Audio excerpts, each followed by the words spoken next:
Getting ready to go with Kansas, the home team, Duke, the visiting team, and underway here in Game 2 at the Garden.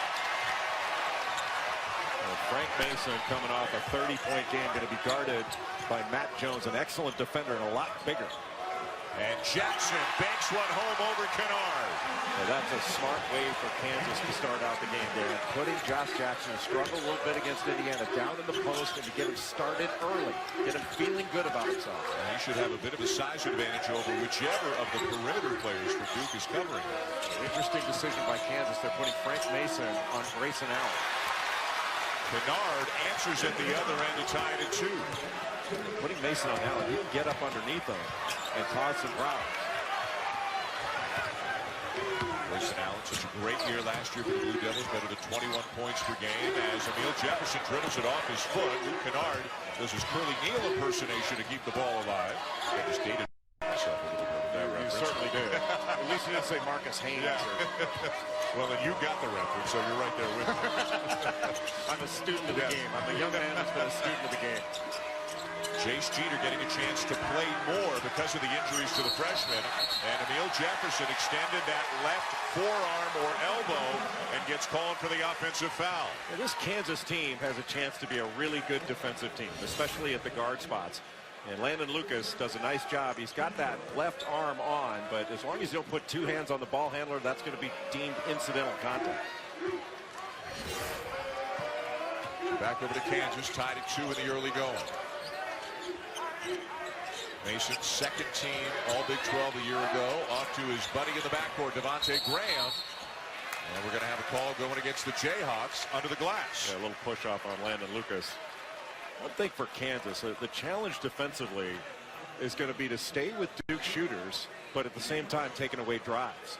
And you're going to get spread out. And Duke has so many good shooters. One thing, you don't want to have closeouts to these guys. That means you got to stick with them. So that's going to open up some driving lanes. And again, Mason guarding Allen here in the early going. Jackson is on Jones. Jefferson gets free underneath. Well, what a nice pass by Matt Jones. And now a Kansas turnover trying to get the ball inbounds. And Emil Jefferson is fired up. Well, Jefferson just stayed and tried to deny that inbound pass and did deny it. One thing that Carlton Bragg didn't do, he didn't change his angle. He just stood there. You can move on that baseline, and he needed to move to improve that angle where he could get the ball into Devontae Graham. How big is it for Duke, especially with the injuries they've got, that Jefferson was granted the medical red shirt and is back for another year? Oh, it's huge. I mean, think about how good he was last year to start the season before he got injured. I mean, he was averaging 11, 12 points, 10 rebounds, shooting a phenomenal percentage from the field. But one of the great things about having him back, not just his experience, but his voice, because he's an excellent communicator on the defensive end. He's kind of like a linebacker behind the line of scrimmage where he can bark out orders. And those guys ought to go on the road. That is a good-looking singing group there. That's impressive. For injured Blue Devils, the guy in the far right is not one of the freshmen. That's Sean Obi, who played sparingly with the Blue Devils last year. But it's the three freshmen who are so highly thought of, including Harry Giles. You've had a chance to see Giles more than most of us. Yeah, watching in high school, both he and Tatum watching high school, and he's a special talent, an elite rebounder, kind of a Chris Webber type player, but he hasn't played 5-on-5 in over a year. Kennard with a drive and the kick. Jones with a three. That's the hard part about playing Duke. You know, Luke Kennard has become more than a shooter. He's a playmaker. So he gets into the lane, collapses the defense, and they just kick it out to an open shooter. And that's what Matt Jones does. He's a spot-up shooter. There is no prototypical point guard for the Blue Devils, although Mike Krzyzewski doesn't even like labeling players with that kind of a turn, as that basket is not going to count. Offensive foul on Mason. But for Duke, whether it's Allen, whether it's Jones, whether it's Kennard or Jackson, who we'll see later on, a lot of different guys can initiate the offense. Yeah, you see how three guys converge on the ball, and that leaves Matt Jones wide open. And one thing you really can't do, whether it's college basketball, the NBA, you cannot help off of a corner shooter. And that was a long closeout, and Matt Jones doesn't get that long to shoot in a horse game. Foul on Jeter of the Blue Devils after the miss on the driving layup by Grayson Allen. Duke can put on full court pressure. It looks like they're going a little 1-2-2 3/4 court. And with Emile Jefferson and his length pointing that press, got to get somebody in the middle, catch, face, and attack. Jackson cross-court Graham. Graham finds a seam and is called for the offensive foul after unloading the pass. You know, Jeter led this team in charges taken last year. And he's a guy that is a good shot blocker and is just getting better and better. Having guys like Giles and Tatum and Marquise Bolden out has really helped Jeter get some extra playing time. And he needs to take advantage of it because he's got a chance. He was the 11th ranked player in the country last year coming out of high school. He's got a chance to be very good. Kennard with Graham on him. And Kennard is called for the offensive foul, again extending the off arm. We've had a slew of offensive fouls here in the first 3 minutes. I have found it offensive. You can watch this left arm. He's a lefty, and you can see just a little discard, the chicken wing. No question that was the right call. So each team turnover prone in the early going, mainly because of offensive fouls. And the Jayhawks just 2 points 3 minutes into the game. Luke Kennard on the freshman Josh Jackson. Jackson for 3. Grayson Allen got away. Grayson Allen pushed him. But James Breeding had the call right. He just pointed the wrong way. The foul was on Allen, is no question, but it looked like he was going to say it was Duke's ball. A few groans in the crowd. And one of the points of emphasis, Jay, you saw the video as I did, is action underneath the basket. On rebounding is pushing a guy under the basket. Yeah. But you don't need a point of emphasis for that. Those are blatant pushes. And another foul, man. And the officials have been told to call the game closer. The intent is to hopefully that the players adjust. It opens up the game, but it makes it more free-flowing. You're right, and I'm not arguing it. There's nothing to adjust to on this. You have 2 hands on the ball handle. That's been a foul forever. Yeah. And so the referees haven't made a controversial call yet. Right. All the calls have been right. Jackson cut off on the baseline by Jones. Carlton Bragg Jr. gets the bounce. And that's his game. He is a mid-range jump shooter. I think Carlton Bragg is one of the biggest keys to Kansas's success this year. Their big guys have got to be able to score, and he's the guy that can. But he's been inconsistent. Allen, no. Yeah, last year, Kansas, of course, last 4 years, they had Perry Ellis who could score on the inside. Great block by Jeter, and he comes up with a recovery as well. A basket-saving play to an advantage situation. And Kennard is fouled.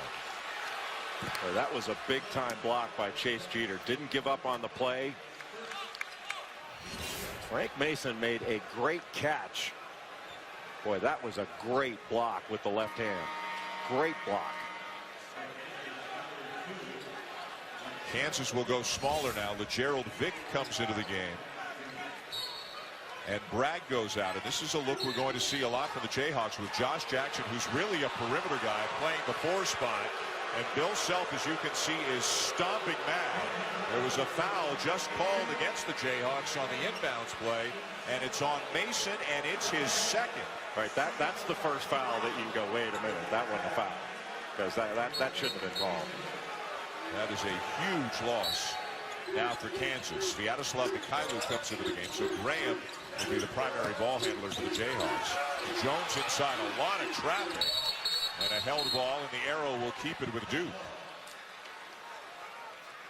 One of the things on out-of-bounds plays that I find, especially out-of-bounds under, I find really interesting is why teams don't play more zone. Just to take, when you're trying to guard all these cuts and man-to-man, you're putting yourself in a position of picking up a foul, and especially a cheap one early. Like, I don't think that was a foul. I think that was a horrendous call. But that was the only bad call so far. Allen with a shot fake. Nice dish underneath. Jeter slams it home. Well, you have got to stay down on fakes because that just opened the lane up. You give up middle to Duke, they're going to hit you with a 3 or a drop-off. How many guys, Jay, can shoot as well as Allen can and can drive as well as Allen can? Not that many. But it's multiple guys on this. What a pass. Graham to Lucas. How pretty was that? What a pass. Devontae Graham, you look at this backcourt, it's amazing to me. Devontae Graham was supposed to go to Appalachian State, and Frank Mason had committed to Towson. And they are arguably the best starting backcourt in the country. Jefferson lays it in and restores the 5-point advantage for the Blue Devils. But Kansas right now is awfully easy to score upon. And that's usually not the case with a Bill Self team. Jackson will draw the foul. Jeter gets called for the foul to take us to our first media timeout. The pace picking up after a ton of whistles in the early going and a couple of great plays. Grayson Allen seeing Chase Jeter. Jeter slams it home for the Blue Devils. At the other end, how about the pass from Graham to Lucas? Duke and Kansas just getting started. ESPN's exclusive presentation of college basketball is brought to you by State Farm. Talk to an agent today at 800-STATE-FARM. And Gildan, your favorite t-shirt. Is this my... Duke up by 5 in the early going, leading Kansas 11-6, despite the absence of 3 very talented freshmen, including the #1 ranked player in the ESPN 100, Harry Giles, 18-year-old from Winston-Salem in North Carolina, the top recruit in the country. The guy's had a history of knee trouble, torn ACL in his left knee in 2013, partially torn ACL in his right knee this past November, and then, relatively speaking, minor surgery, an arthroscopic procedure in just last month in his left knee. He did do some work in practice today. He was involved in some of the drills. When he comes back, Jay, what is Duke getting? They're getting a really gifted player, a guy who's gifted offensively, but more importantly, really gifted on the glass. He's an elite rebounder. And the big thing for him when he gets back is the mental hurdle of getting over being injured twice in the last couple years, because medically he's sound, and they're waiting for exactly the right time to bring him back. I know Mike Krzyzewski said, bring him back to what? Like, he hasn't played yet, so he's not coming back. But I mean, coming back to 5-on-5 basketball. They haven't had their complete team together, and you can see just in a few minutes how good they are now. They're top 5 good now. You bring Jason Tatum and Marquise Bolden and Harry Giles into the fold, and you're looking at by far the most talented team in America.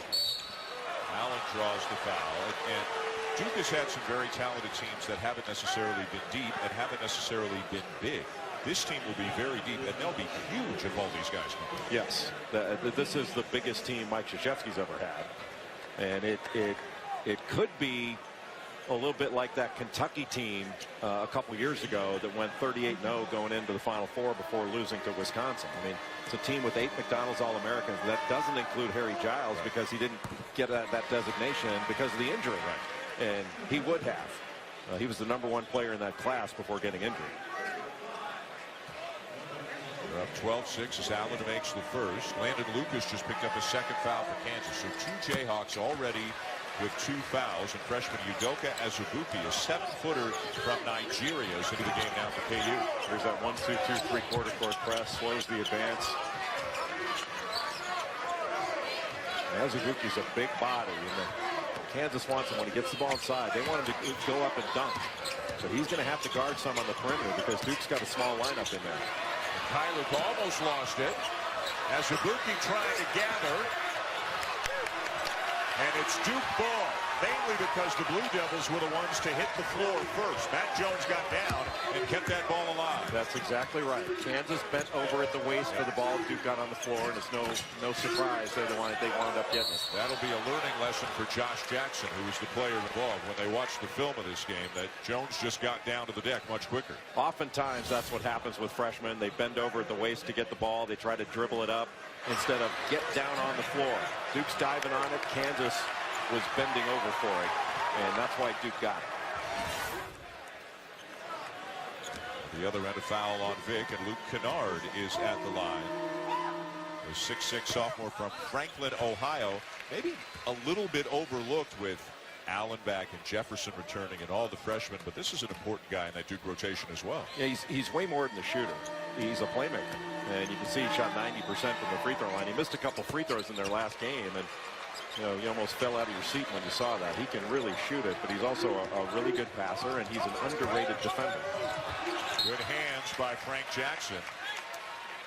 freshman from Alpine, Utah. You know, we've been talking about all these other freshmen, rightfully so. Jason Tatum and Harry Giles are going to be terrific players. The best athlete on the Duke team is Frank Jackson. I mean, he's really explosive. Won the dunk contest at the McDonald's game, then was co-MVP of the game. And has scored 39 points in Duke's first 2 games. Lopsided wins over Marist and Grand Canyon.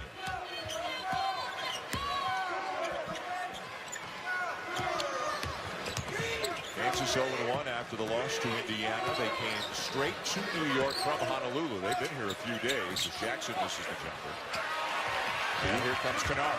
Jackson cannot just settle for jumpers. He has got to find his way into the lane. Loose ball to Jefferson. He finds Jackson, but yep, you're right.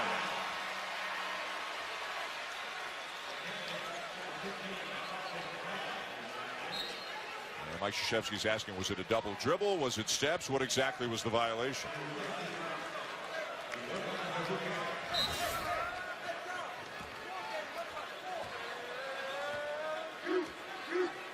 Walk on the pickup there? Yeah, he walked on.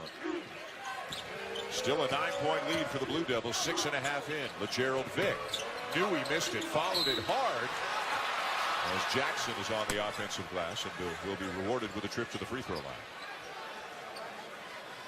Well, Kansas finding it so difficult to score in this early going. They haven't really moved the ball from side to side.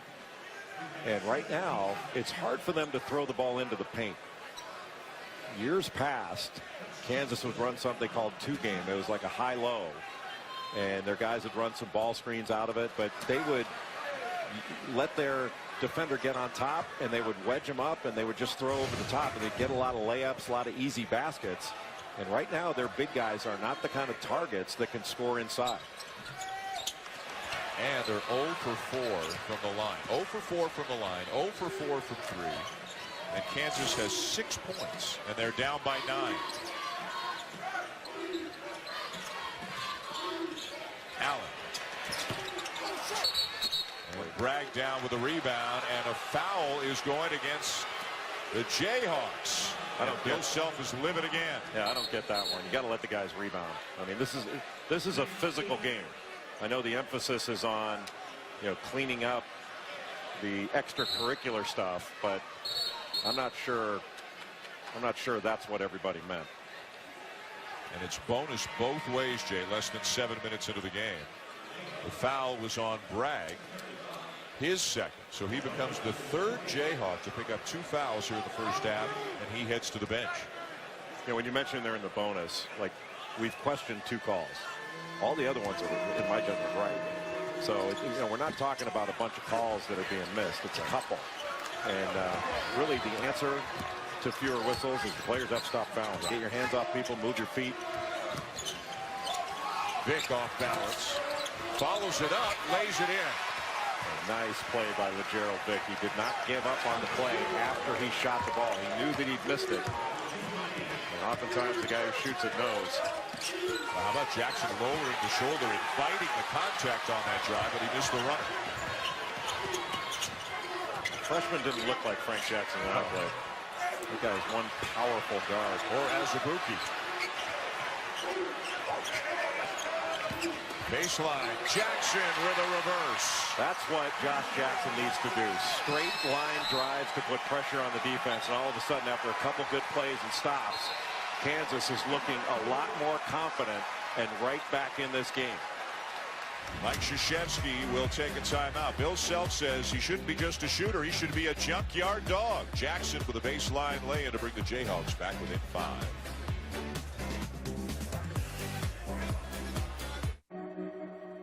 Title this year, it'll be 13 in a row. That will tie UCLA for the longest in college basketball history. Seth Greenberg has coached Bill Self. Bill, real quick, without Frank, how do you find a way to score? Well, we're in bad foul trouble. They're in a little bit of foul trouble themselves, but we got to somehow piece it together here the next 8 minutes or so. Get some stops. They are in bad foul trouble, as he says, and they were in a lot of foul trouble, although Indiana was as well in that overtime game out in Hawaii. But Bill Self's having to put combinations on the floor that he didn't anticipate needing this early in the game. Well, you just got to be smart. You may give up some baskets. You just have to make the shots as tough as you can make him take a difficult shot, but foul it, you cannot foul. It's not only you're going to put guys on the bench like Frank Mason. I mean, he's going to be sitting out basically 16 minutes of this half if Bill Self can get away with it. But then you're putting the opponent on the free throw line where they can score with no defense. What's your thought, or is it too much of a generalization, but do you have a thought on should guys have to come out? Do you believe that guys should come out when they pick up their second foul in the first half? Well, in this type of game where you're picking up some fouls, you got to be. You can't afford it. Here's the foul that Frank Mason picked up, and he did grab Grayson Allen here. I think though he got. You can question whether that screen was legal, all that stuff, if we're going to go by the letter of the law, but he can't grab him there. You got to let him go. And so that was a good call. Didn't look like it live action. Azubuike to the cutting Vic. A good pass by Azubuike. When he caught it, he should have gone straight up. I think he would have scored, got fouled, or both. But that was a really good play to get out of there with a bucket. And the Jayhawks have gotten a 9-point deficit down to 3. That was a good play by Josh Jackson in the post. Jefferson called for another travel. Josh Jackson has to be careful.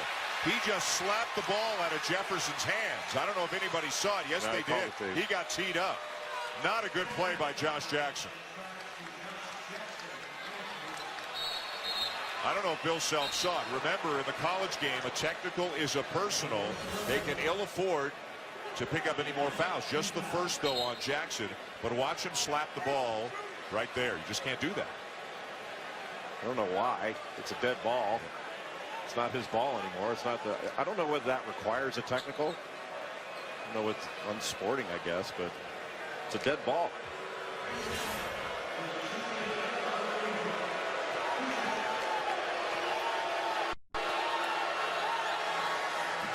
Nearly an automatic free throw shooter with the line in Grayson Allen. He really is a good free throw. He's a good shooter from anywhere. That's the best part. As good as he is at other things, and he's really good at other things, the best part of Grayson Allen's game is he can really shoot it. And especially in catch and shoot situations, if you give him a little bit of space, he's going to drill it. So Kansas ball down by 4 after the technical on Jackson. Graham at the point with Mason on the bench with 2 fouls. Lob inside. Azubuike trying to control. Double dribble. He's got to go straight up. Yep. He's so big and strong. That's the second time he's gotten it in there without going straight up. NBA Wednesday doubleheader coming your way tomorrow night. It begins with the Warriors in Toronto to take on the Raptors, who lost a thriller to the Cavs tonight. The second game has the Grizzlies and the Clippers. Both games also streaming live on the ESPN app and watch ESPN. Allen for 3. He made a really nice move. Kansas went over the top. He bumped back into the corner and then a shot fake. Nick a little bit out of control, gathers himself and finds Graham. Crossover by Graham all the way to the rim. Oh, what a pretty move off that ball screen.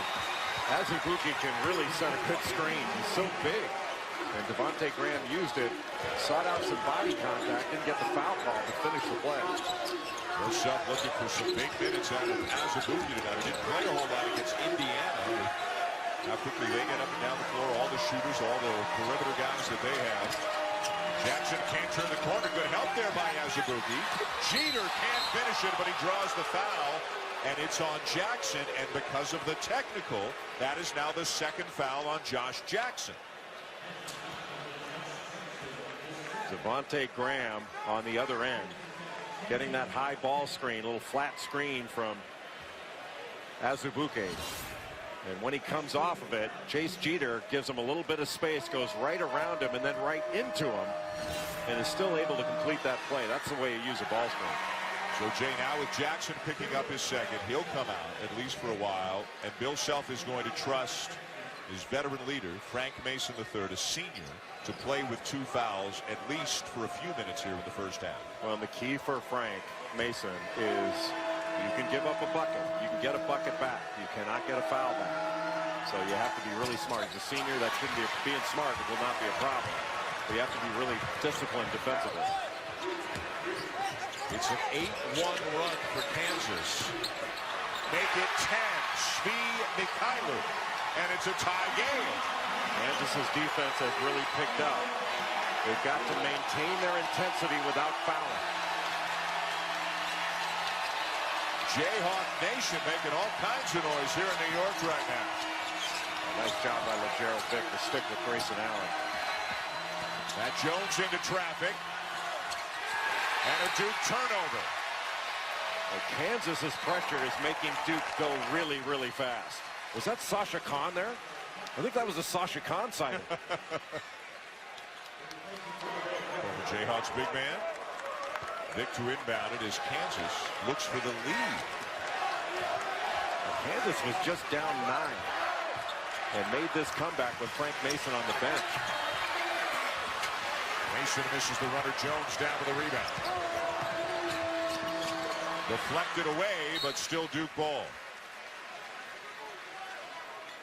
Well, Kansas really picking up the energy level and doing it with an unlikely group on the floor because of all the foul trouble that they've had. Well, and one of the problems with this foul trouble is Devontae Graham can't get a break. So you can't really take him out. Remember, he cramped up in Hawaii. He also cramped up in one of their exhibition games. Jeter. Giving up a lot of size to Azubuike. But he spun around him and forced Azubuike into a foul. His first. And Azubuike will learn this, but you just have to stay big and stay wide. The one thing you can't allow Chase Jeter to do there is get past you. He can shoot over you, but you make him take a tough shot over you. You can't let him get past you. Chase's dad played for the 1990 UNLV Runnin' Rebel National Champions, a team that beat Duke in 1990 in the championship game. Yes, that was by 30. I was a grad assistant. That was probably my scout. And you were in broadcasting shortly thereafter. I didn't think it was necessary to Photoshop you out of the Final Four picture that year, but not my doing, so They photoshopped me out of the teams I played on. 2-point lead Blue Devils, and Kansas running the lead. Graham for the lead. Good rebound. How about that play by Devontae Graham? He's a player. You know, one thing guards don't do well is guards don't block out that well. And shot goes up, you know, you're supposed to get a body, especially on the shooter. And the shooter goes and makes a layup after getting that rebound. What a great play by Devontae Graham. And we are tied again. Kennard. Little fadeaway, nice touch. So right there, Azubuike made Luke Kennard take a tough. He made a tough shot. Didn't foul him. You know, these guys are good. They're going to make tough shots. There's never been a shutout in basketball, but you gotta make them take tough ones. Knocked out of bounds. Still belongs to Kansas.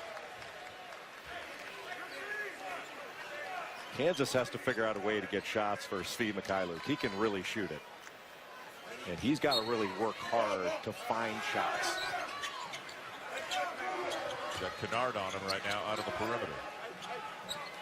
Both teams going with relatively small lineups here, with the exception of Azubuike, who's enormous in the middle. Well, with that size, it means Duke can switch just about everything. Yep.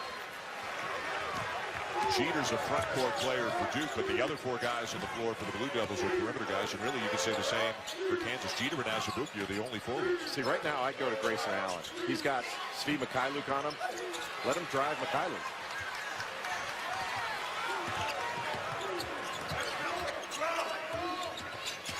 Job by Jackson to fight around that screen. Mason to Graham. Graham inside, tried to lob it up for Azubuike, deflected away.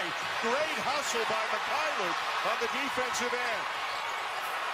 And Mason lobbed it too high for Azubuike. And Jeter clubbed at the other end. Boy, what a deflating play for Kansas. Made such a great play that pitched it away and wound up giving a foul up on the other end. That's quite a turnaround. 2-point lead for Duke. When we come back, a flashback to a Final Four matchup back in 1986.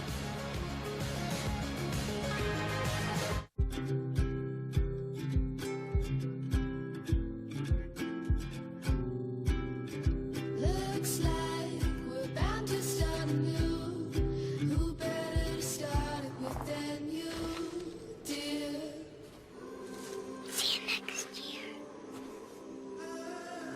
This season, start a new tradition. Experience the power. Farm Champions Classic of Duke leading Kansas by 2. Let's flash back to 1986, the national semifinal. Coach K, Larry Brown, Duke in white, Kansas in the dark jerseys. And a terrific game between two of the top teams in the country. And keep an eye on one of the Blue Devils. Look at the opportunistic number 21 in white, Jay Billis, and one. Did you make the free throw? Who cares? Look at the salad, man. Those are the good old days. Head of hair. Yeah. It's really not that noticeable to change. So, hey, yeah. we're both aging well. What do you remember Bald about? is still funny. Yeah, bald is always funny. What do you remember about that game and about? I mean, that was your senior year.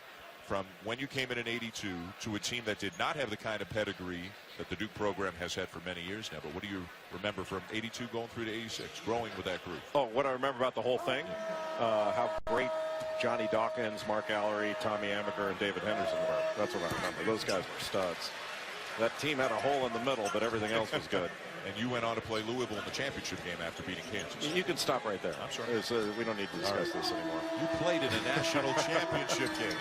I know, right? And I think I did a great job on Purvis Ellison. He only had 25, and I think he would have had 40 against a lesser defender. That's true. But I know that's why I'm so popular in Louisville. I hung a banner for that. Was it after that game when you got the nickname Never Nervous Purvis? No, that's when I got the nickname Get Out of Here and Don't Come Back. You're self-deprecating, my friend, but a big part of a team that went to a national championship game. Mikhailuk finds Graham. How about the pass? Like, Steve Mikhailuk is a really good player. And he was so young when he got to Kansas. What was he, like 16 years old? He's a sophomore now. He showed up at 17. He's barely 18 now. 6'8", great shooter. He deflected that ball, knocked it away. He is having a terrific game. But he has got to get open for shots. He needs to start. Well, Kansas hasn't made a three, and he's the guy that can make some. Brandon Lucas backing down Jefferson. They battle underneath. Lucas gets it back, kicks it back out in a fresh 30. Mason is fouled. Good drive by Frank Mason. How do you guard that guy? It's like guarding a bowling ball. Svi Mikhailuk is one skilled player, 6'8". That is a sweet pass. That went right by the ear of Frank Jackson, who was in good position. And a great cut by Devontae Graham. Anytime somebody dribbles at you and you're in the corner, a basket cut is really hard to defend.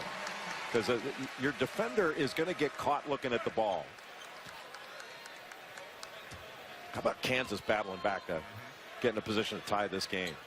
In spite of the foul trouble, they're navigating their way through it. Nobody has picked up their third yet. This is the fourth tie of the game. Bill Self, Curtis Townsend, Norm Roberts, they've all got two also. What you think, by the way, what you think of Kentucky in their win over Michigan State at game one? How good was Malik Monk? Holy cow. Nice move there. Spinning basket by Jefferson. Malik Monk, if you missed it, one of the great freshmen for Kentucky, made 7 threes in the first game as they beat the Spartans 69-48. Little 2-3 zone by Duke right now, giving Kansas a little bit of a different look. This might be the Jim Boeheim influence on Mike Krzyzewski. Nice pass. Well, you get that, and you get that ball into the short corner, and you get a little dive there. That is really hard to defend. And tied again. I actually think Duke calls that orange. That's their call for the 2-3 zone. That's a tribute to Jim Boeheim. Yeah, they go with a lot of color schemes too. Corner three, Jackson, air ball. And the Jayhawks have a chance to take the lead. Well, with all this foul trouble, Kansas has hung in there. Duke back to man-to-man now. The only lead of the game for the Jayhawks was at 2-0. Lucas taken away by Kennard. What a defensive play by Luke Kennard. And he picks up an assist on the three by Matt Jones. What a sequence. That was big time. Not only getting the steal, but then having the presence of mind to go down and get an open three. The transition defense back in the day, you'd go down and protect the basket. Now you got to run to that three-point line. Back into the zone. Graham will knock down the three. That's their first one, I think. In 8 attempts, and we're tied again. This has been like a rumble. Allen driving on Vic. Reverse. Yes. He started that drive from where it says Madison Square Garden up by the hash mark. And Kansas was very smart to make him make a tough shot and not foul. Mason with a pull-up over Kennard. Tough shot. Tied again. Frank Mason, the last three that Devontae Graham hit, he was telling the officials, hey, the guy hit me when I was shooting. And then Frank Mason saying the same thing right now. And these guys are not complaining. Allen whips a pass to Jackson. Baseline drive. The kick to Jefferson. And he draws the foul on Lucas. And Lucas, that will be his third. 3:37 to go. Tied at 29. The Stars trading baskets. Grayson Allen with that drive from the MSG side. Jay pointed out. And then the answer to the other end from Frank Mason, the third, the senior, knocking down the 16-footer.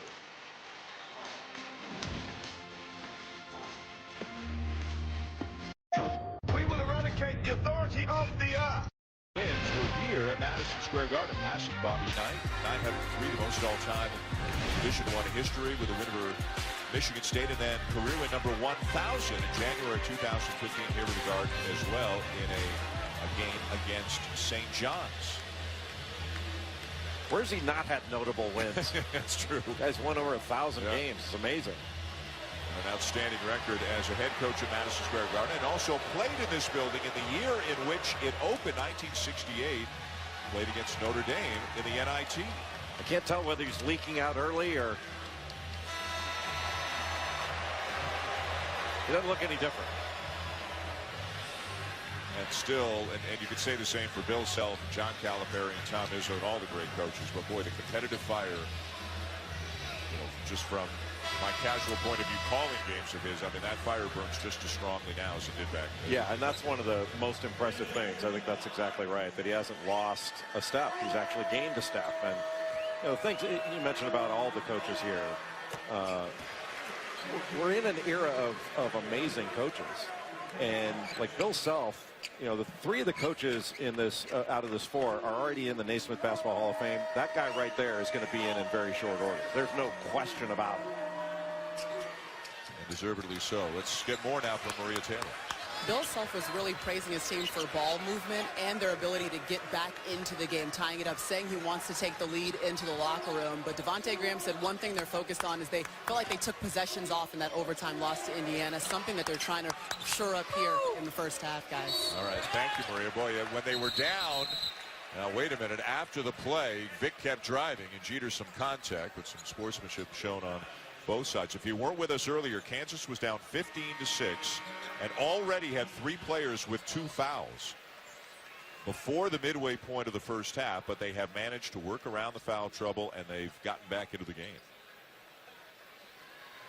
And that foul on Luke Kennard of Duke, that is his third, so he will head to the bench. And LeGerald Vick is at the line for the Jayhawks with a chance to give KU the lead. On that play, sometimes you wonder, is it better just to let him go? Not saying let him score, but kind of let him go. And over the back, Azubuike. Third on Azubuike, so foul trouble to a somewhat of an extent for both teams. Kennard has 3 for Duke, Allen and Jeter each with 2. And now Lucas has 3, remember, for Kansas, and Azubuike just picked up his 3rd. And they don't have a ton of big guys. Some of the walk-ons better get warmed up. Ragg's been out for a while because he picked up 2 very quickly. Mitch Lightfoot, number 44, is a guy that we could see, a freshman from Arizona, and a really talented player. Are they? Here he comes. Are they looking younger, or are we getting older? You're getting older. I'm still looking younger. That wasn't one of the 2 options I presented to you. So I'm going off the board, Alex. I'll take older-looking Canadians for 400, Alex. And here comes Lightfoot.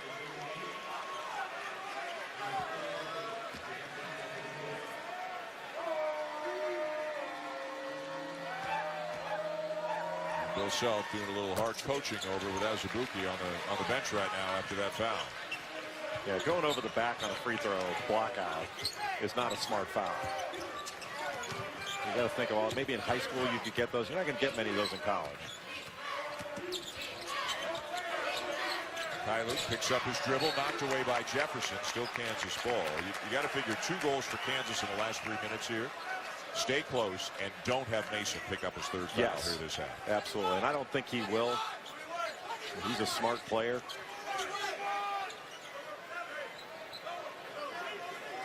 With this lineup out on the floor, you know, Duke can really switch 1 through 4. I don't think they'll be switching all that much with Chase Jeter, although they could. But you can switch with basically anybody. And worth pointing out again on the other side, we showed you the graphic that Grayson Allen has 2 fouls for Duke as well. So that's just as important for the Blue Devils that he not pick up his 3rd. Good gracious, inbound the ball. So much discussion about where the guy can stand. Just inbound the darn thing. High arcing 3 by Mason. I think just the length of Jones there forced him to alter that shot a little bit. Yeah, one of the first bad shots they've taken.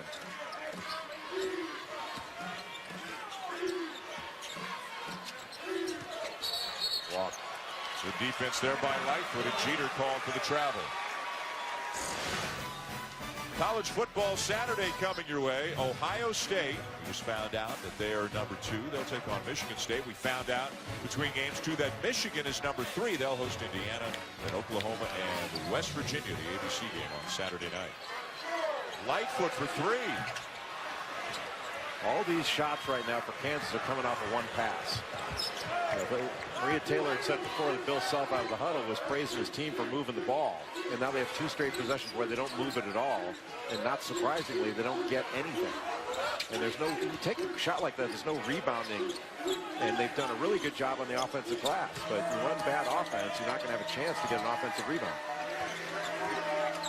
Allen over Graham. And Lightfoot has it taken away, but he's fouled by Jones. Well, that was not a good shot by Grayson Allen. And that leads to a foul by Matt Jones. Now all of a sudden they're walking, I don't know how many feet to get to the free throw line where Kansas can score with no defense. Second on Jones, and Lightfoot to the line for the Jayhawks.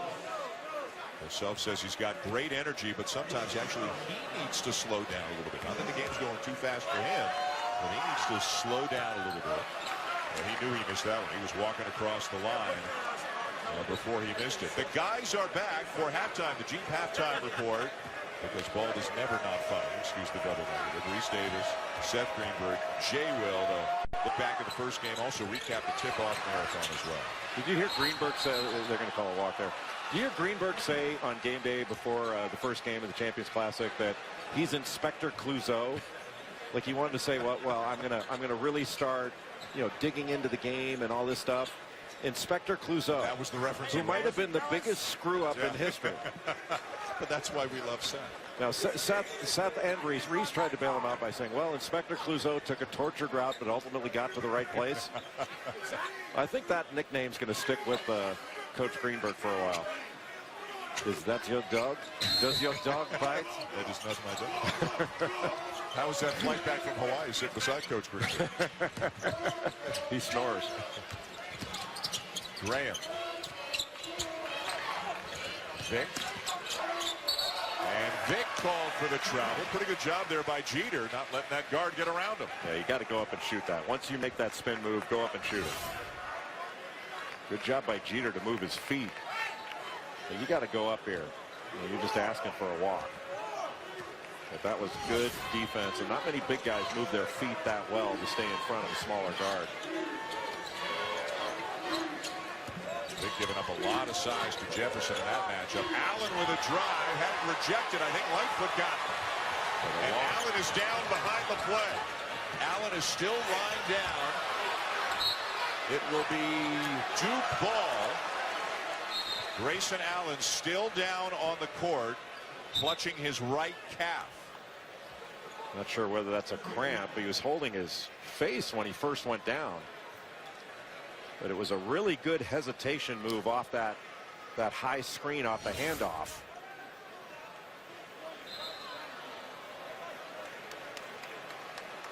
Landed awkwardly with his right leg underneath him.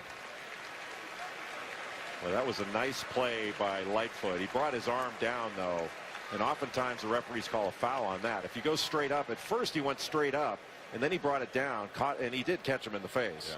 That's surprising when you're shooting. That's not a foul, but well, right early on, that's perfect to go straight up. But then I don't know how you can't call that a foul. That is a foul. So Allen getting some medical attention at the end of the Duke bench right now. One of the top, maybe the top preseason candidate for National Player of the Year. He's on every All-American team that you can find. Tonight, just 1 for 7 to 5 points as they tend to his right leg. Boy, they've guarded him really effectively. And Kansas has stayed in front for the most part and tried to make him finish over the top. He's taken a couple of questionable ones. His last jump shot was a bad shot.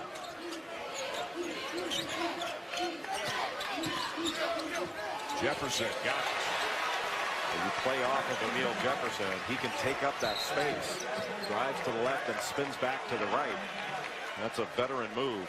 And he's the high scorer in the game. He's got 11 points. Allen will make his way to the locker room with a half not that far away. Concern on the Duke side over the health of Allen. They lead Kansas by 5.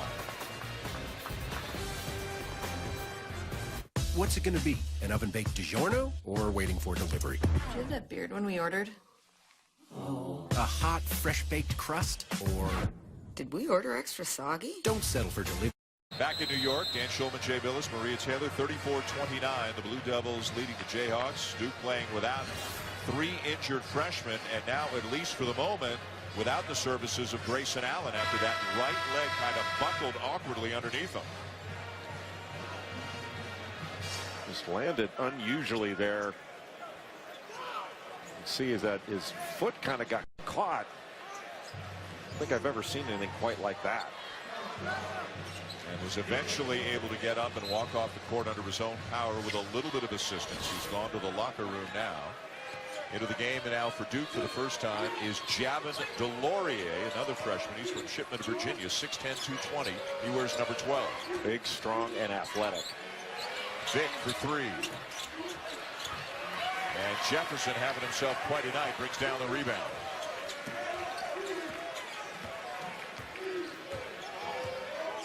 Duke's had some success getting the ball to the elbow. There it is. Jefferson backing down to Kyler. Kicks it back out to Jones. Reposts.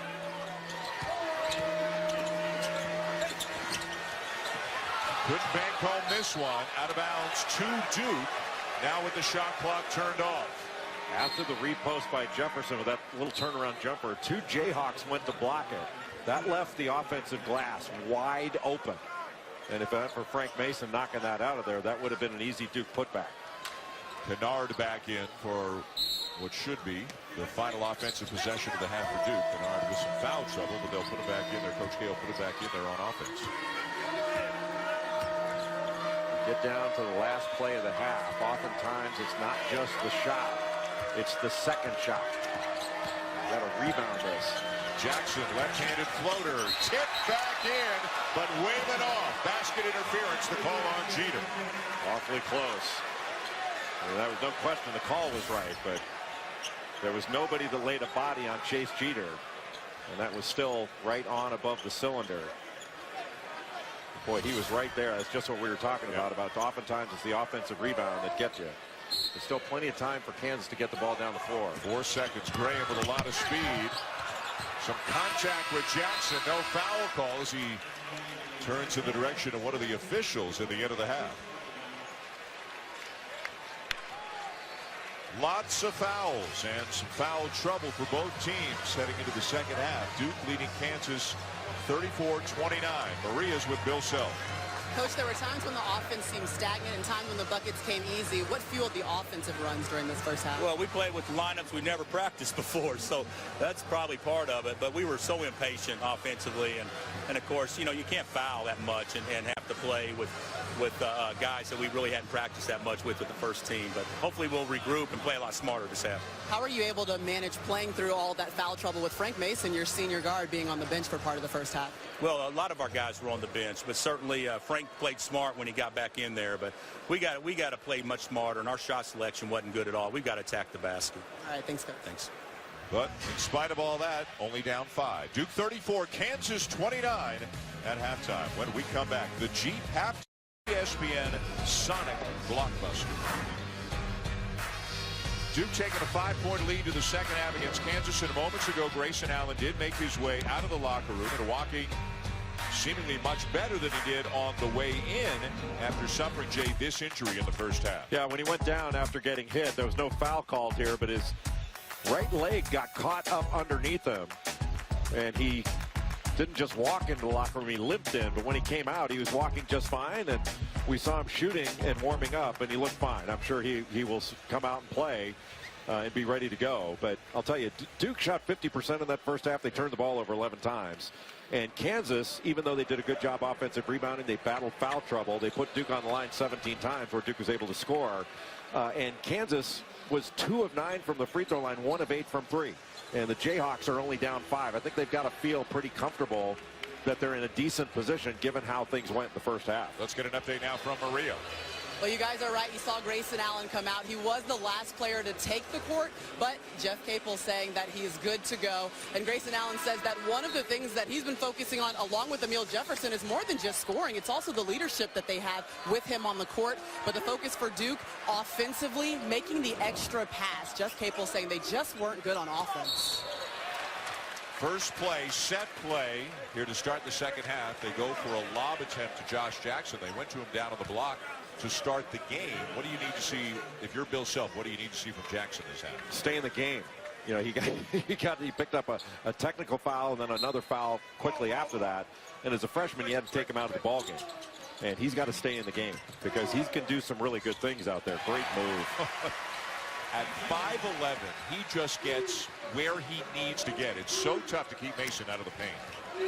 Yeah, I mentioned before, I mean, it's like guarding a bowling ball going down the alley. How do you stay in front of him? And he's so strong. He starts on Grayson Allen, who was 1 for 7, 5 points on the night. Knocked away, stolen by Jackson, all the way. Well, that's the kind of player that Josh Jackson can be. Make one mistake, and he is taking it the other way. And that's really the first transition basket. The first offense that's been generated off this Kansas defense in the game. And KU back within 1 of Duke. Important for Kansas here to stay disciplined. You can see Landon Lucas not even going out to guard Chase Jeter. Lucas playing with 3 fouls. Jefferson looking for help. Finds Jones. And he knocks down a tough 3 from deep in the corner. If you don't make Matt Jones put it on the deck, but he is a good shooter when he's allowed to set his feet. You have so many different weapons out on the floor for Duke. Mason kicks to the corner. Graham, Jackson, the extra pass to Lucas. Can't knock it down. Well, the problem is the extra pass. Lucas is not their best jump shooter. Nearly stolen again by Jackson. And he just got called for a foul. Oh, wow. That's a tough call there for Josh Jackson. He did everything right. You know how disappointed he's got to be. Knocked that ball away. Yeah, this good job by Devontae Graham. Knocks it away. You got to call a tie up there. That's ridiculous. That's a bad call. That's a tie up. That's a bad call.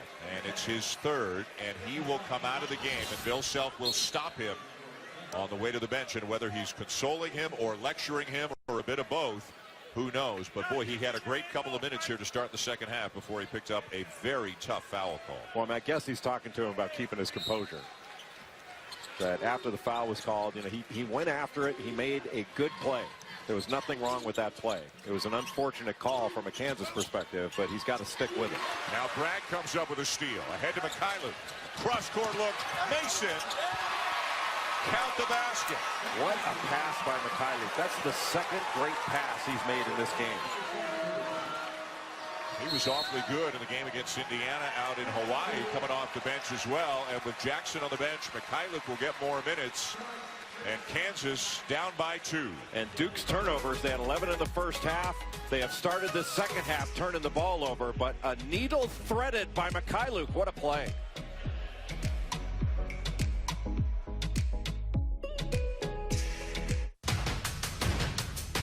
After that last turnover, Frank Mason taking the ball to the basket.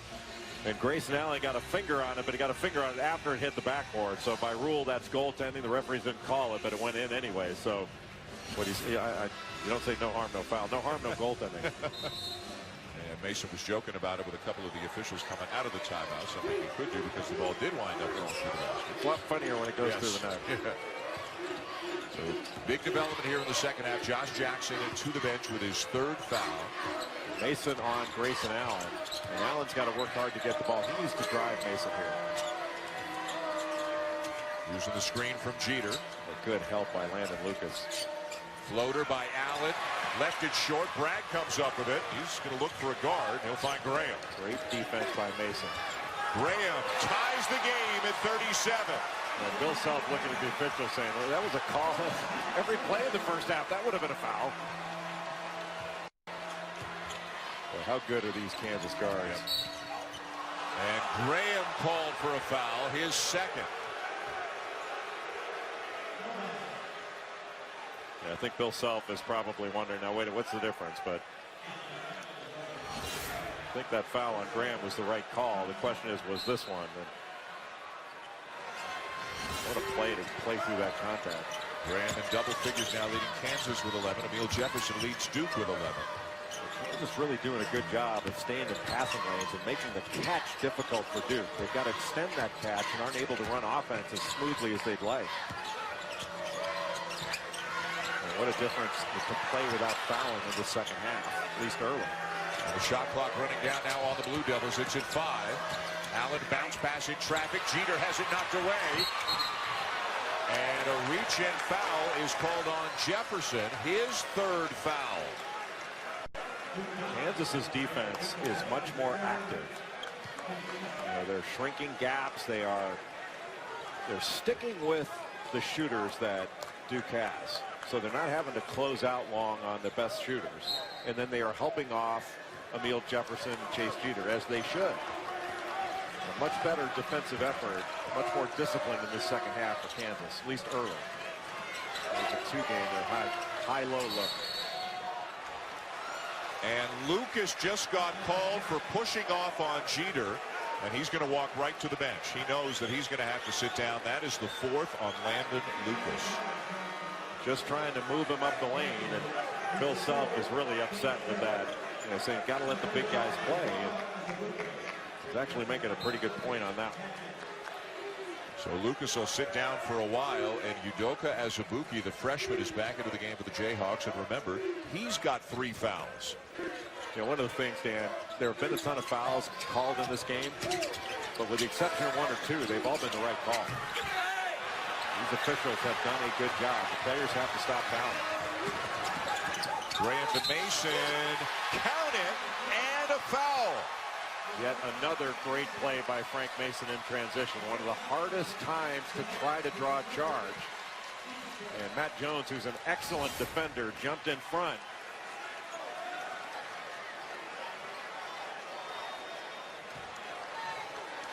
And that's the 3rd on Matt Jones. And Bill Self, so unhappy moments ago, feeling a little bit better right now. Mason to the line. And we've got a lane violation, I believe. No, we've got a foul on Bragg. The lane violation or a foul? It's a lane violation on Carlton Bragg, so that'll nullify the free throw. I'm a big believer that if the ball goes in, there shouldn't be any violation unless there's some egregious foul. That the only time a violation would be called on a free throw is if the shot's missed, because that's the only time it advantages the game. Kennard with the elbow jumper to tie it at 39. We're going to find out a little bit about the depth of both of these teams, with the fouls continuing to pile up here early in the second half.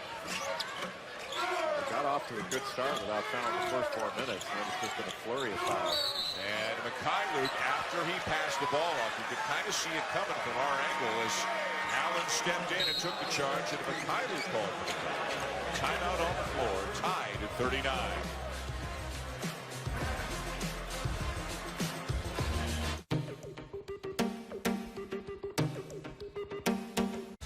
Lots to get excited about, lots to look forward to here. We are very early in this college basketball season, and boy, some notable games today with Wisconsin losing to Creighton, with Oregon losing to Baylor. Well, Oregon playing shorthanded without Dylan Brooks, but for Wisconsin to go into Creighton and get beat, Creighton's got a really good tandem of guards. Jeter out to Kennard. Shot fake. Jeter banging with Azubuike, kicks it to Jefferson, shot clock at 4. Allen, 18-footer, no. And Azubuike with a rebound for the Jayhawks. Well, Allen really hasn't gotten one open shot. Josh Jackson back into the game. Floater is good. How much ability does this young man have? He's just going to get better and better. Struggled in his first game against Indiana. Wound up with 9 points. He's been much better, even though sitting out most of the first half with a couple of fouls. Bill Self showing some faith in him by putting him back in there with 3 fouls early in the second half as Emil Jefferson gets called for the foul, and that's his 4th. Yeah, I think Emil Jefferson saying, hey, what do you want me to do? I'm just wedging in. It's not like I pushed off. I was holding my ground, let the ball go over the top. But the freedom of movement initiative and trying to clean some things up, they're going after rebounding too, and I'm not sure that was a major issue. So Mike Krzyzewski goes small, bringing Frank Jackson in off the bench, and Bill Self with his counter move took Azubuike out and brought LeGerald Vick into the game. So both teams really with 4 perimeter players right now. Jackson driving on Jones, and Jones is called for the foul. You really have to try to angle a driver out and make him make a tough shot. But that's what they've been looking for from Josh Jackson. Put the ball on the deck and drive it. Don't just be a jump shooter. Jay, that's 4 on Matt Jones. And he is still in the game, and nobody's gone to the scores table. You got a senior out there. You got to rely on the fact that he knows how to play with fouls. And a block called inside of the circle. Yep. As Chase Jeter tried to step in and draw the charge. That'll be the 3rd on Jeter. There's growing frustration in this game between the officials and the players. The players complaining about the calls, the officials telling them to knock it off. They haven't complained that much. The players have just reacted a little bit, but you got to give them a little bit of reaction. Graham misses a deep 3, long rebound to Mason. Now Bragg with a size advantage on Jones. Jump hook, no. And down with the rebound is Frank Jackson. What do you like about Jackson's game? He is so strong. It's so explosive. And now Bragg is unhappy with the call, and now the fans are getting frustrated as the booing increases here with all the whistles. 3rd on Bragg.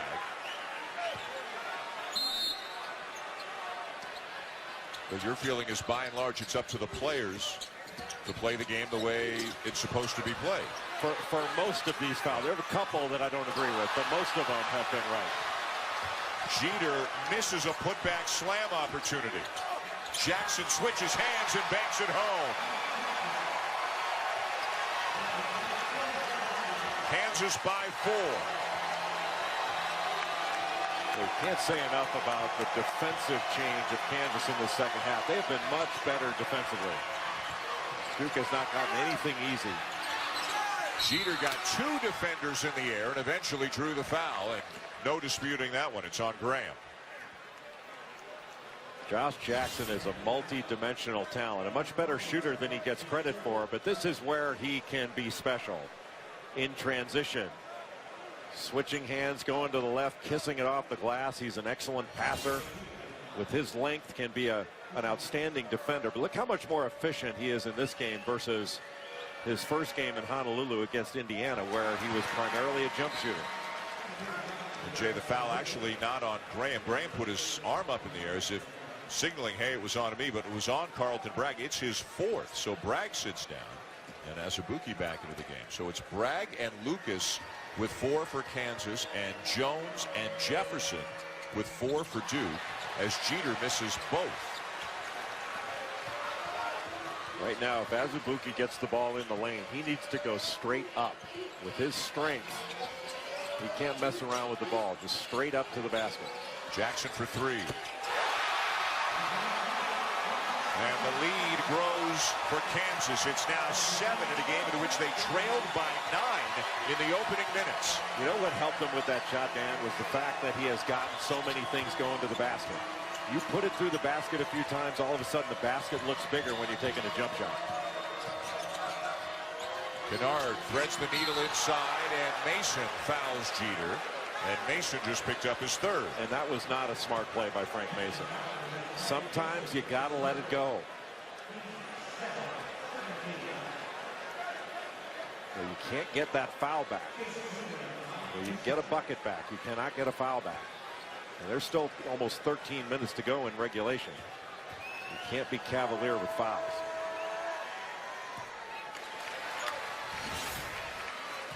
You got to admire that Frank Mason will not give up. And one of the problems with Josh Jackson sold out there, just stay between Jeter and the basket, make him score over you. 1 of 2 for Jeter. And you have to look at it this way, Dan. If Josh Jackson had stayed between Jeter and the basket, he may have scored, but Mason wouldn't have picked up his 3rd foul. Do your job. Azubuike from Mason. And that's his job. Catch and go straight up. He's got really good feet, doesn't he? He is huge, 7 foot, 280. And Kansas now up by 8. Kennard for 3. That was much better offense. Grayson Allen got it in the middle, through the defense, and you really can't leave. You're better off once Allen gets into the lane of making him take a tough 2 instead of coming off a 3-point shooter. Good fade. Jackson will step in and knock down the long 2. And Josh Jackson's on fire right now. He's got 15. Well, this is why everybody's talked about Josh Jackson, myself included, as being such a great talent. You can see it now. You couldn't see it quite as much in the first game against Indiana. Stolen away by Azubuike. Big fella. Finishes strong. And the Kansas bench and fans erupt. You know what's great about that? He got an offensive rebound and a bucket. Moses Malone. Yeah. When he started dribbling that ball, that basket must have seemed like it was about a mile away. But he stayed with it. Jones open for 3. Azubuike rips down another one. They need big minutes from him. Lucas is in foul trouble. Boy, what a turnaround. Kansas down 9 early in the game, up 9. And Mason will draw the foul. It's a 19-6 run right now for the Jayhawks. Well, a couple of freshmen the last few plays have stepped up big for the Jayhawks. First, Josh Jackson, 15 points. How about that shot fake? Frank Jackson flies by. Josh Jackson drills it. And have you ever seen a truck running away? That's the end of the play. They needed one of those truck escape lanes for Azubuike.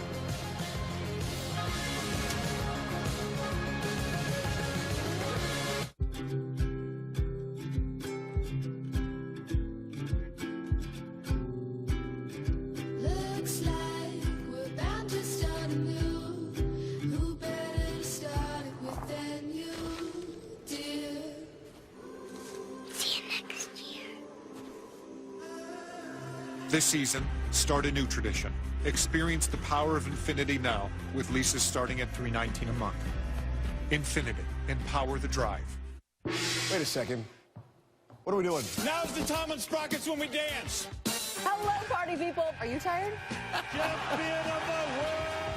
It's prime time now, baby. Now we will chop it up. That's what the kids say. Rejected.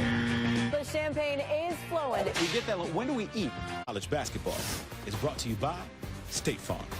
Talk to an agent today at 800-STATE-FARM. Jay Billis, a proud member of the Hall of Fame class 2016, winning the Kurt Gowdy Award for outstanding broadcast contributions to the sport of basketball. Congratulations. Richly deserved. Fun night. That's nice of you, but that's not part of the Hall of Fame class. You're right. I'm sorry. They gave me a trophy. Yes. And they were very kind to do that. But as I joked before, Bill Raftery got it, so how big of a deal could it be? Sorry, Raph. He really does like you. Well, you deserve it. That's nice to say. Thank you. Yes. I mean, you've been at it a long time. You've made a what do you mean huge long time? Hey, back off. Sorry. I'm a young man. I was there for the first night. The inductees into the Naismith Memorial Hall of Fame that night included Yao Ming, Shaquille O'Neal, Allen Iverson, Tom Izzo. I mean, it was a star-studded couple of nights in Springfield. There were a lot of the variance in podium was pretty interesting. When Yao Ming got up there, and then when Izzo got up there, you saw only Izzo's head. You think Shaq's a huge guy, and then Yao Ming walks into the room. Yeah, Shaq was awesome. I mean, and Allen Iverson was off the charts. I mean, it was so interesting listening to his speech. And boy, Philly turned out for AI at that thing. It was really a phenomenal night. Let's go to Maria Taylor. Dan, it's been interesting to watch Coach K's huddle. When the Kansas run started, he was challenging every player when they came over, really fired up, trying to get the energy back. This most recent huddle, very calm, pragmatic, asking the players what they are seeing, ways in which they can improve the way that they're playing, but really saying, we're okay, guys. It was much more, the tone was lower than what I've seen when the Kansas run started over here. All right, Maria, thank you. It's up to a 10-point lead right now. And the foul is going to be on LeGerald Vick. Yeah, Vick needed to let Udoka Azubuike be big behind him. Yeah, you don't want to foul and take away the ability of a shot blocker to block or change a shot. And right now, you know, Maria Taylor's right. Like right now, the second half, the offensive performance that has been fueled by the defense of Kansas has been really impressive. Kansas in the second half, 11 of 15, 73%. Duke's 3 of 12. Duke's only scored 10 points in the second half. Yeah, it's really been an impressive defensive performance by Kansas. Much more disciplined. Now, hey, one of the things, they've had all their players on the floor. You know, they haven't had to sit guys because of foul trouble for most of the second half. And it's still only halfway through the second half. And Josh Jackson, after picking up a third foul early in this half, came back into the game and has played great since he's got 11 points here in the second half. As Vick finishes and draws the foul on Jackson to boot. Boy, after the initial drive and then the pass to the corner, oftentimes what guys will do is look for the shot. LeGerald Vick really attacked that closeout. And Luke Kennard came out to take away the shot and instead gave up the middle drive. That's a big-time smart play by LeGerald Vick, who in his second year at Kansas really is starting to feel like he belongs and deserves to be out there, is playing with confidence. He's really turned into a good player. You talk to people within the Kansas program, and they'll say, you know, Vick's one of the better players on the team. He's just growing into his talent right now. And learning to play, use his length on defense, but Kansas is touching the paint. They are not settling for jump shots. Kennard knocks down a three. Big bucket for the Blue Devils. He can really shoot it. Like 30 last year against Notre Dame in a loss at Cameron. But he only shot 32% for free. This year he's been one of the more consistent performers in the 2 exhibitions and the first 2 regular season games. Azubuike. Jefferson, remember, has 4 fouls. Azubuike gets it back, surrounded, forces it up and in. Freshman's working hard. Well, for him to come into this game, and you could have looked at this on paper and said, this is not the type of game for Udoka Azubuike. You may have to guard out the perimeter. He's really come in and done a nice job. And Jackson is fouled. Azubuike got the ball in the post, and you got a really good defender behind him in Emil Jefferson, just trying to make him score over. But for him to go that hard after the ball with both hands, absorb the bump, and still score, I think he thought he was strong there. Jay, number 4 on Josh Jackson. He's been such a huge part of the Kansas story here in the second half.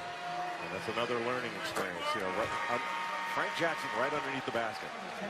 Look, you don't want to say let him score, but you got to let him score. You can't get that foul back. So if you look at Jackson's 4 fouls, one of them was that play. One of them was reaching over a Duke player who was on the ground trying to get a held ball situation. One of them was a technical foul for slapping a ball away. As good as he's been tonight could have been way different for him. Yes. And again, he'll learn. He'll learn. I mean, the only rough, look, he shouldn't have gotten the technical foul. He lost his composure just for a second. Good pass away. Azubuike playing with some confidence right now, just bowling his way to the rim, but he can't finish. Well, that was a good defensive play by Jefferson, just making Azubuike have to score over him or through him walk. But, you know, going back to Josh Jackson, that one foul that he got at midcourt going after a loose ball was just unfortunate. You want him to go after the ball. I mean, I felt that should have been a held ball, but, you know, those things will go against you. But, you know, picking up the technical and then getting that last foul, those are the ones you want to avoid. Those could have been and should have been avoided by a more experienced player. So Jackson to the bench. Mikhailuk from the corner. And Azubuike wrestles it free. And they get another possession out of it. And Azubuike's doing exactly what you said he should do, Jay. He's just trying to go straight to the rim every time he can. Out of control, Graham.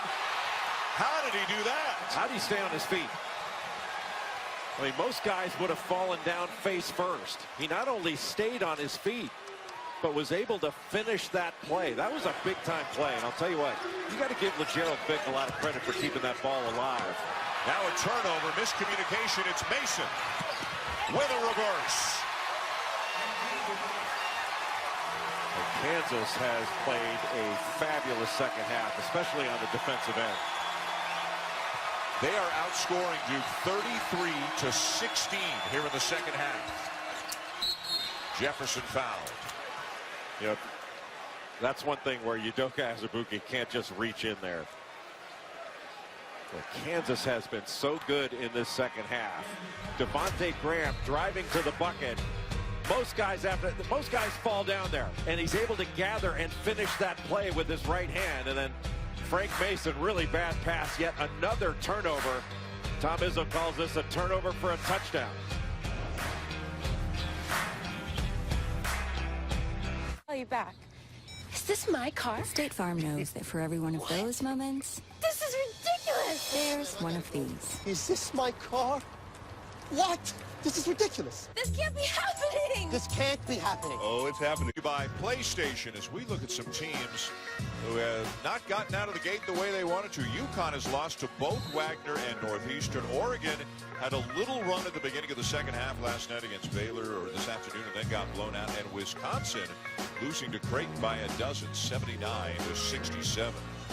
It is early yet. Azubuike just picked up his fourth foul. There are 4 Jayhawks, Jay, with 4 fouls, including Azubuike, who's got 12 rebounds in the game. And there are 2 Blue Devils with 4 fouls. Well, Kansas has really done a great job on the glass. They've out-rebounded Duke, especially on the offensive end. Second chance points for Kansas, 18-2. And Grayson Allen has struggled like few games I have seen him play. He is 1 of 11 from the field, 0 of 5 from 3. He's got 5 points in this game, having played 30 minutes. Jefferson, one of the Blue Devils, with 4 fouls. There are some odd numbers in this game. If you look at the stat sheet, Kansas 2 for 15 from 3, 4 for 12 from the line, and they've got a double-digit lead. Yeah, that's really, it's been an unusual game in a lot of different ways. But Kansas has been so much tougher in this second half. Bob inside. Azubuike. Walked.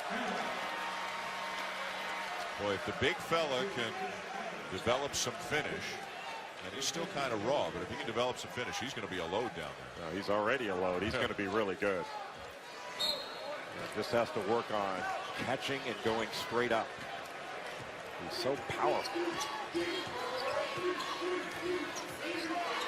Gerald Vick guarding Grayson Allen and not coming off of him.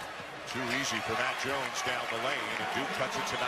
Well, it's too easy, but they gave up a 2 instead of giving up an open 3. And one of the things that Kansas is doing is they are really pressing up on three-point shooters, and the only open shots they've gotten really have been Luke Kennard. Matt Jones has gotten a couple. In the second half, they've shut a lot of that down. Mason takes a bump from Frank Jackson and is fouled before the shot. I don't know, unless his hands were on him, which I didn't see, I don't know what a guy can do there. I mean, he was angling him out. That did not seem like a foul to me. Yeah, he put his hands on. Okay, that is a foul. 2 hands on the ball handler has been a foul for a million years. I didn't see those hands down. Otherwise, he was fine. He keep his hands off him. He was in very good position. It's Mason at the line, coming off the 30-point game in the overtime loss to Indiana in Honolulu a few days ago. Yeah, Dan, just on the fouls, because I know a lot of people are going to be talking about this. There have been a lot of fouls in the game. The overwhelming majority of these calls have been absolutely right. And a lot of people think, well, it's the rules changes. The rules haven't been changed. They're now being enforced, right. And there's a difference. And you saw the players adjust really quickly last year, and they're going to need to adjust this year. You can't die on the hill on every play.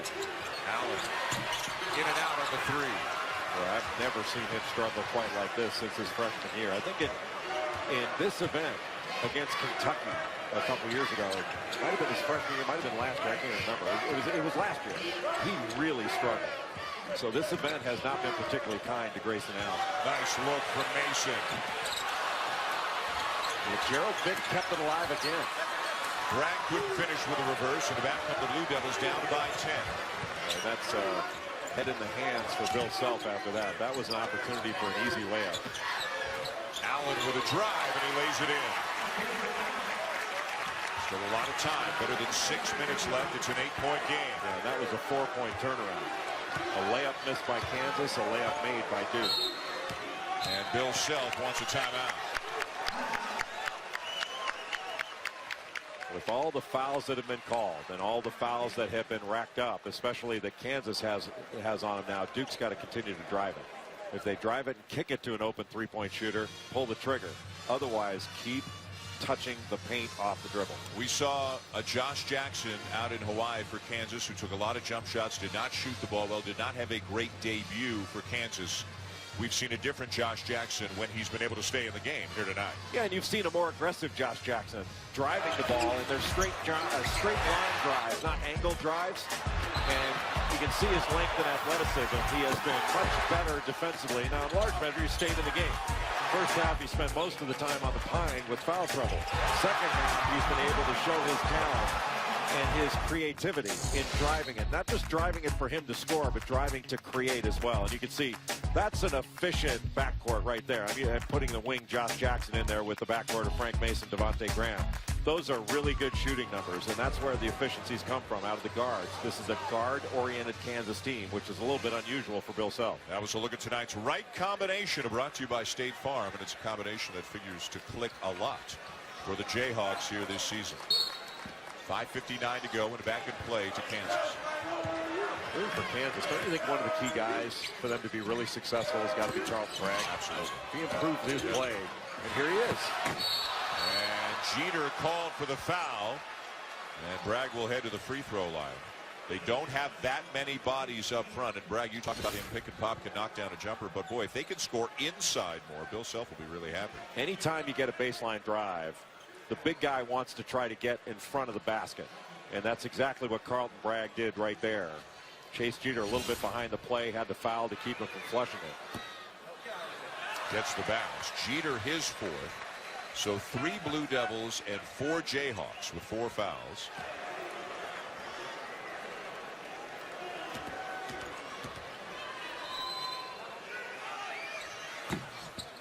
Where he used a lot of the rim, but he made them both. Kansas has really struggled from the line tonight. Otherwise, this lead would be stretched out a little bit more. Kennard, tough shot. A good help by Carlton Bragg for a couple of... If you guard a ball screen for a couple of dribbles, then you can be really effective. But Bragg did that and forced Luke Kennard to shoot over. Number 1 Duke, number 7 Kansas, and the Jayhawks, who were down 15-6 early, up by 10. Graham finds Vick, and Vick called for the travel. They're just in too much of a hurry. And Jackson will return for Kansas with 4 fouls. A rare breather for Devontae Graham tonight. Neil Jefferson is back in with 4 fouls for Duke. You know, that last walk by LeGerald Vick, one of the things that Kansas likes to do is they want to move the ball from side to side. And when their offense hasn't been good, they've gone off of one side of the floor. When they moved it to the second side, when they moved it to the third, there's another foul on Josh Jackson. And he just fouled out of the game.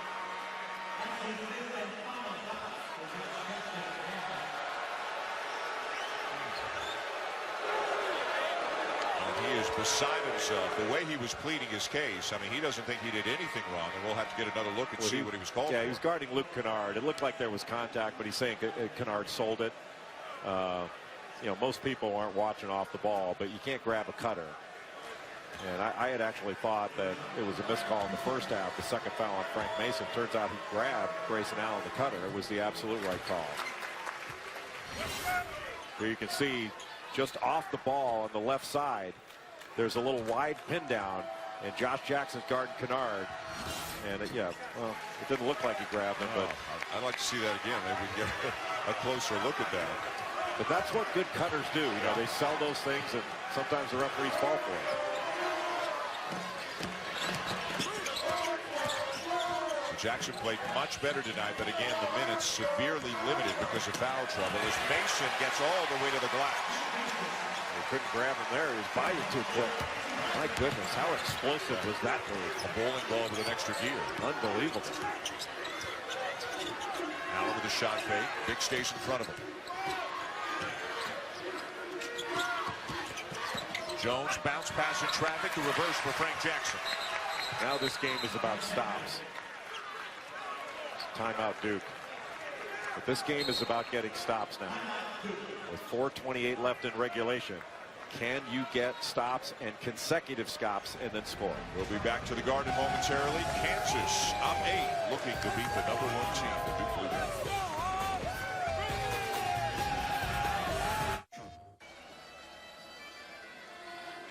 Mitch Lightfoot, he said, I was like that. I just had my arm straight out, and he threw his hands up. And you could read his lips. We'll get another look. The left arm of Jackson is extended as he tries to fight around the screen. But he's behind the screen. Like, look, Kennard sold it. But instead of getting on his outside hip and just locking and trailing him around the screen, making him curl it, like, what's the worst that's going to happen? He's going to catch the ball at the outside the three-point line at the top of the key, and you're trailing him. And look, that may be, we may be able to argue about that as being questionable. But out of all the fouls that have been called tonight, there have been a bunch of them. What, 3 have been questionable? Or 4? So if you're Jackson, for him to learn from this, in your judgment, how should he make that play so that he doesn't wind up in that kind of a dicey situation? He's got 4 fouls. Good catch. He's got 4 fouls. He's got to be smarter. You know, that you have to play to your fouls. And I know he's a freshman and all that, but you know, right here, Devontae Graham's done a pretty good job off balance. Look, he uses his hand here to. Yep. Look out, Tim, too. Nice catch by the way. I've got great hands. 4 minutes to go. Jefferson around Bragg, who's playing with 4, can't finish. That's really good defense, and that's sort of what I've been talking about. You don't foul him, you make him make a tough shot, you missed it.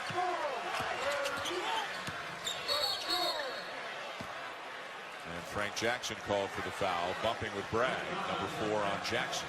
And Mike Krzyzewski and his staff telling Frank Jackson, don't reach.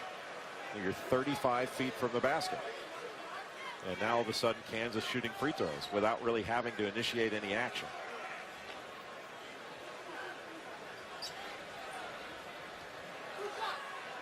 That's a stat that'll make Bill Self happy. 44-24 points in the paint. As Bragg is at the line for the Jayhawks. Well, they've been more aggressive, certainly, than they were against Indiana, driving the ball. And Bill Self and his staff felt that they were soft on the glass against the Hoosiers. They have not been soft on the glass in this one.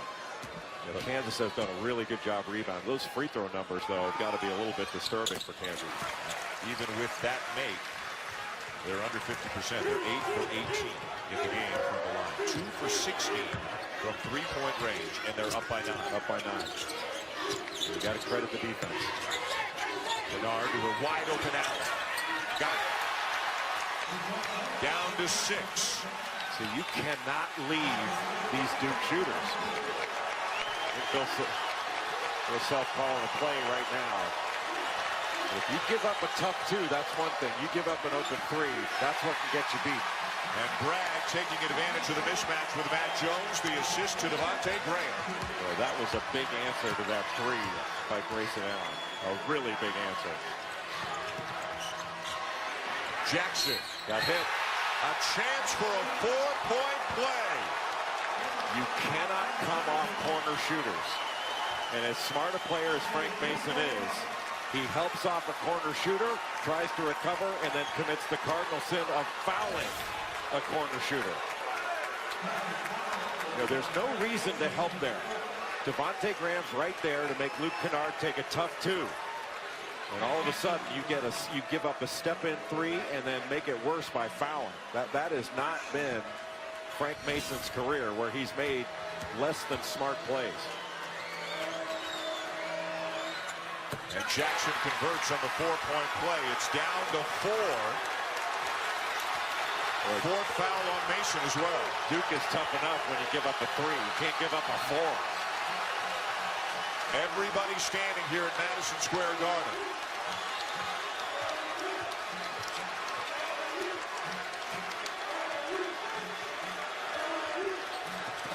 Mason the drive. Lobs it inside for Bragg. And it's out of bounds to Kansas with 5 on the shot clock.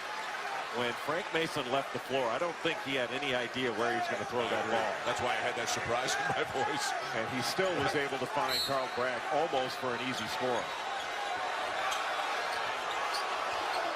Bragg deep in the corner. Wow. What a shot! At 4 seconds left on the shot clock. What a pretty stroke by Carl Bragg. Boy, 2 huge buckets for Kansas after a 3 and a 4-point play for Duke. Now Kennard on the drive, and it's back down to 4. But at least for Kansas, they gave up a tough 2. They're not giving up a 3. 20 on the night now for Kennard, and Mason will milk the clock a little bit. They're basically going to 2 guys in the corner, open up the middle for Frank Mason. Let him create. Takes a bump and finishes. They got to start calling this guy timeouts. I mean, he takes a beating and keeps going, keeps on ticking. He just body seeks. He goes right into the body of Emil Jefferson. Jefferson just brought those arms down a little bit. If he kept them straight up, I'm not sure that would have been whistled. But look how he keeps his eyes up. You know, I've said this before, your eyes make layups. You keep your eyes up and your eyes on the rim, you will complete plays. Man, that's big time. And Jefferson fouled out on the play as well. That guy's 5'10". And he's a great finisher. He's as tough a customer as you'll see in college basketball. And plays like that, that's the reason I think that Devontae Graham and Frank Mason may very well be the best starting guards in the country. And they play at both ends. They're excellent defenders, excellent passers, and excellent scorers. Mason with 15 of his 19 here in the second half, and it's back to 7. 30 in the first game, 19 in the second, and counting. Kennard with a soft touch on the runner. He's got 22, and Mike Krzyzewski will use his last timeout. He scores in so many different ways. He's such an improved player. And Luke Kennard is way more than a shooter.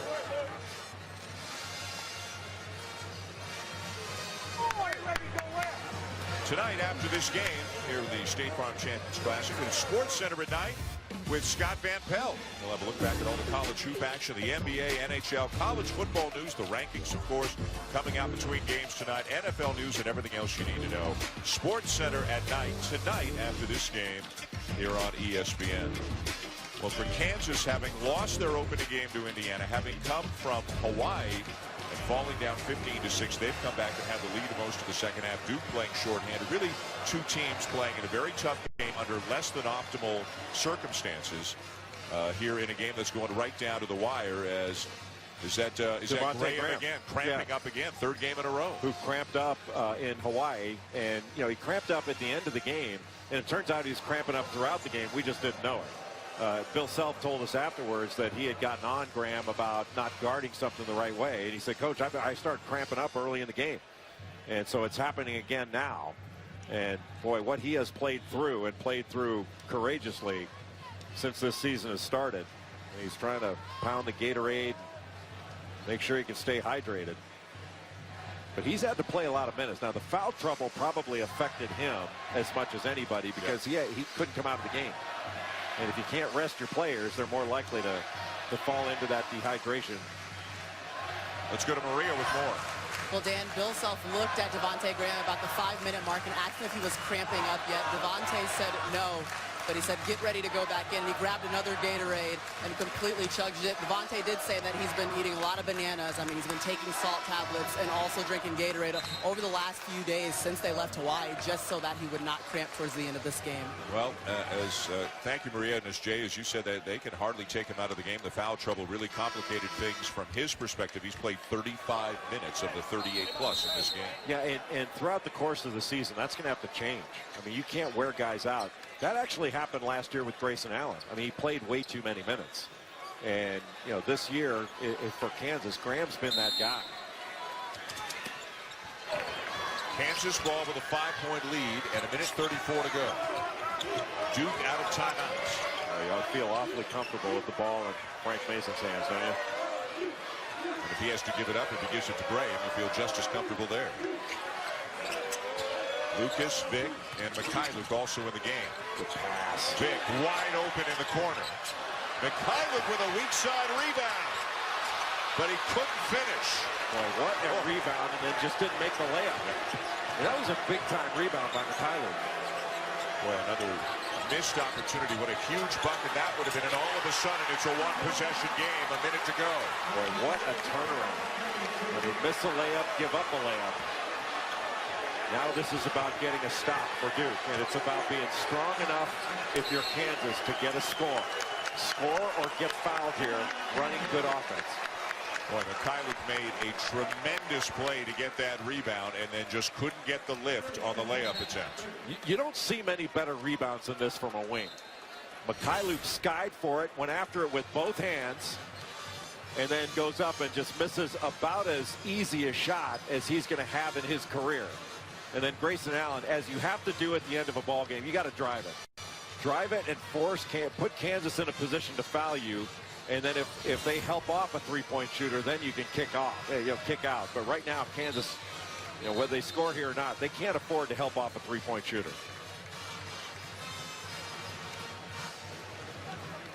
Right now, I think Kansas is going to put the ball 22 seconds on the shot clock, 50 seconds left in regulation. You put the ball in Frank Mason's hands, spread the floor, let him drive it. Now, they've been bringing a high screen up. Landon Lucas came up and then, didn't even bother to slip it. He looked like he was coming up, then ran back down, and Mason was able to just take off.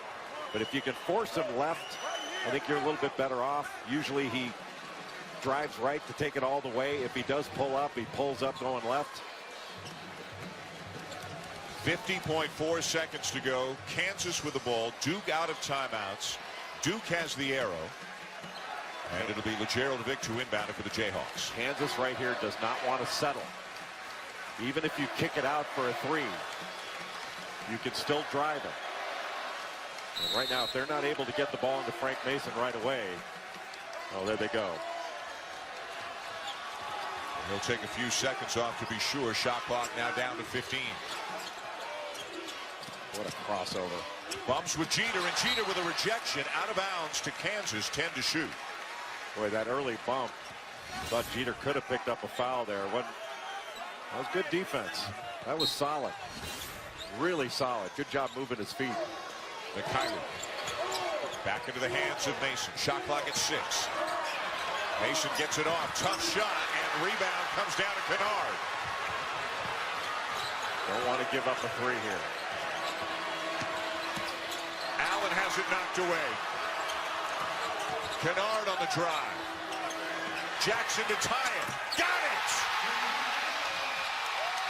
15 seconds to go. Kansas does have a timeout. Bill Self going to use it. Frank Jackson, the freshman. Mason Jones, a great defender and bigger. They'll let him catch it. 5 seconds to go. Mason, the pull-up jumper. Yes! 1.8. Jackson to inbound. Matt Jones. And Kansas will win it. Apropos of this game, Frank Mason, the toughest player on the floor, makes the winning play. How about that? The Blue Devils go on a 7-0 run in the last minute and a half, only to have their hearts broken by Frank Mason III. The winning jumper, 21 points on the night, as the Jayhawks knock off the Blue Devils 77-75. You know, Frank Mason had to go to overtime in Honolulu and didn't want to do it again. You know, we talked about forcing him left. That's where he likes to pull up. He pulled up and absolutely drilled it against an outstanding defender in Matt Jones. That's a big-time play. Can you ever imagine two tougher, more emotional, intense games to start a regular season than the Kansas Jayhawks have played so far? No, because usually you're playing directional school at home in Allen Fieldhouse. Here, to make that shot in Madison Square Garden, Frank Mason